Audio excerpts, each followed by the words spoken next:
Assalamualaikum warahmatullahi wabarakatuh. Kembali lagi bersama saya Arvis Lawi di segmen Artificial Intelligence. Oke, di video sebelumnya kan kita sudah membahas daripada coding tuh teman-teman. Nah, kita udah mempelajari daripada coding, yaitu kita harus belajar dulu basic-basic sederhananya daripada bahasa pemrograman gitu. Nah, habis itu kita juga belajar daripada algoritma. Habis itu belajar juga struktur data, terus men-challenge gitu diri kita atau mencoba diri kita untuk menyelesaikan problem-problem pemrograman yang berhubungan sama algoritma struktur data gitu teman-teman. Di platform-platform kemarin yang sudah kita jelaskan gitu. Nah, yang sudah kita pahami bersama-sama gitu teman-teman. Oke, di segmen ini kita akan membahas next-nya gitu teman-teman. Jikalau kita sudah belajar daripada coding, kita harus belajar apa nih? Nah, berikutnya kita belajar tentang analisis data nih teman-teman. Analisis data yang bersifat eksploratif gitu. Jadi di analisis data nih teman-teman belajar di mana proses dalam menganalisis sebuah data gitu, yang bertujuan untuk dalam artian memahami dan menganalisis sebuah data secara deskriptif gitu, sebelum menerapkan sebuah model statistik gitu, atau model algoritma yang lebih kompleks gitu. Nah, jadi di dalam analisis data ini, atau kita bisa bilang exploratory data analysis gitu, atau kita bisa sebut EDA gitu. Jadi kita di sini untuk membantu kita lah gitu, dalam artian contohnya misalnya memahami sebuah karakteristik data gitu. Jadi nanti di dalam hal ini kita membantu diri kita itu nanti memahami bagaimana sih sebuah data itu didistribusikan gitu. Nah, apakah sistem datanya itu terpusat atau di sekitar nilai tertentu gitu, atau apakah nilai simetrisnya itu, apakah datanya itu bersifat simetris atau dalam artian miring gitu. Nah, seperti itu gitu. Habis itu kita memahami variabilitas data gitu, seberapa tersebarnya data dari nilai sebuah rata-rata gitu. Nah, seperti itu. Habis itu juga kita membantu mengidentifikasi bahwasanya data itu jauh nggak dari nilai rata-ratanya gitu. Nah, di situ teman-teman. Di analisis data ini juga kita akan membahas daripada sebuah hipotesis gitu. Jadi membuat hipotesis tentang datanya gitu. Apakah ada hubungan gitu antara dua variabel gitu. Nah, apakah ada pola yang dapat kita amati gitu. Nah, seperti itu teman-teman.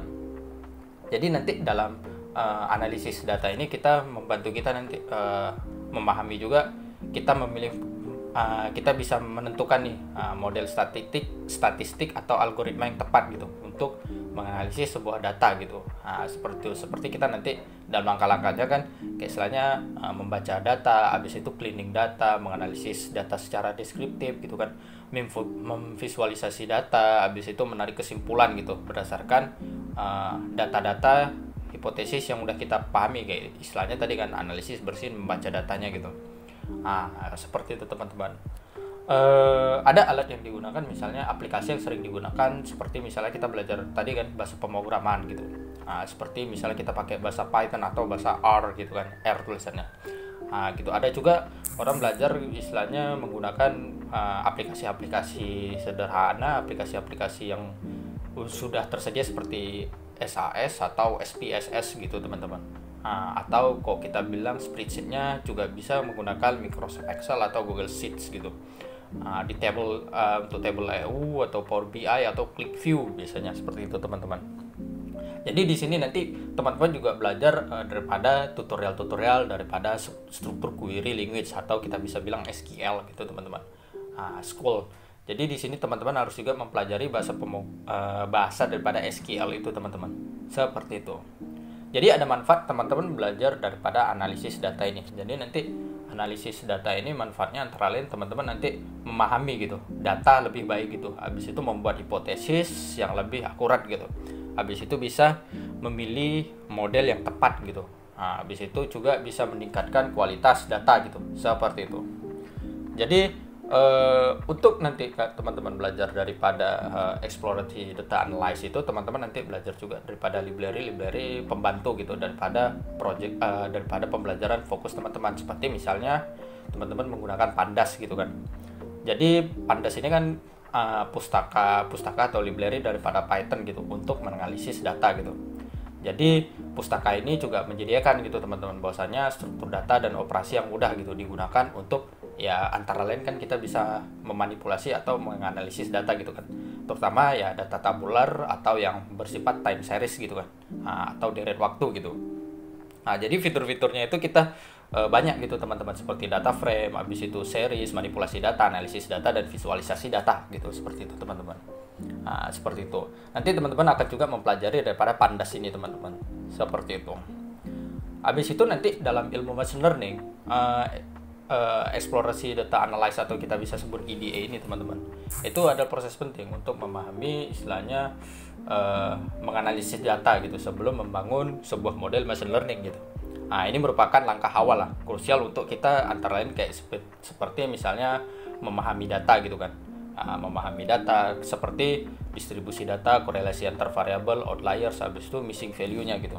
Seperti itu teman-teman. Di itu juga nanti teman-teman mempelajari daripada membuat hipotesis, habis itu menemukan istilahnya pola-pola yang tersembunyi gitu. Habis itu juga bisa nih menilai sebuah kelayakan datanya gitu, membantu kita gitu. Apakah data kita ini cocok nggak untuk tugas-tugas daripada machine learning tersebut gitu. Seperti itu teman-teman. Habis itu nanti dari sini juga kita akan mempelajari gimana sih cara membangun model yang lebih baik gitu. Seperti misalnya memilih antara lain seperti fitur yang relevan, meningkatkan dalam artian pre-processing gitu. Seperti itu teman-teman. Jadi nanti ada langkah-langkahnya sih teman-teman. Seperti nanti kita membuat data, habis itu cleaning data atau pembersihan data. Juga kita analisis deskriptif, visualisasi data dan interpretasi hasil gitu. Seperti itu. Nanti teman-teman akan juga mempelajari juga library-library yang saya sebut sebelumnya, yang seperti kita belajar daripada Pandas, habis itu NumPy, Matplotlib atau Seaborn gitu teman-teman. Jadi Seaborn ini merupakan juga sebuah pustaka Python gitu untuk misalnya visualisasi data gitu. Pustaka ini juga istilahnya dalam artian menyediakan berbagai fungsi tingkat tinggi gitu untuk membuat grafik atau plotting gitu yang informatif lah, dengan fokus estetika dan kemudahan penggunaan gitu. Fitur utama nanti daripada Seaborn nanti tergantung lagi daripada teman-teman ketika teman-teman sudah menggunakannya gitu. Seperti itu gitu. Oke, jadi gitu teman-teman. Untuk visualisasi daripada apa kita bilang library yang untuk mempermudah kita nanti daripada eksplorasi data analysis gitu. Nanti teman-teman juga mempelajari juga misalnya teman-teman mau pakai Matplotlib sebagai opsional kan gitu. Itu juga sama gitu. Sistem kerjanya seperti Seaborn gitu. Itu kembali lagi kepada opsional teman-teman. Seperti itu teman-teman. Jadi nanti teman-teman juga akan mempelajari kan NumPy gitu. NumPy itu kan numerical Python gitu. Jadi itu untuk menyediakan fundamental untuk komputasi ilmiah gitu. Misalnya nanti kita operasi-operasi yang berhubungan sama matematika dan numerik gitu. Seperti misalnya kita nanti operasi aljabar, statistik, habis itu operasi integral gitu kan, operasi Fourier gitu, aljabar linier, multidimensi, array gitu. Itu nanti kita akan menggunakan NumPy gitu, biar mempermudah kita gitu. Dalam kita menganalisis data gitu, seperti itu teman-teman. Oke, jadi gitu saja teman-teman untuk nanti kita mempelajari daripada eksplorasi data analysis gitu. Jadi ini merupakan suatu langkah yang krusial gitu teman-teman. Jadi di sini teman-teman wajib juga memahami daripada eksplorasi data analysis atau kita bisa sebut EDA gitu teman-teman. Seperti itu. So, thank you teman-teman. Kalau misalnya ada pertanyaan, kritik atau saran bisa aja kasih kritik atau saran di kolom komentar teman-teman. So, thank you untuk hari ini teman-teman. So, thank you teman-teman. See you.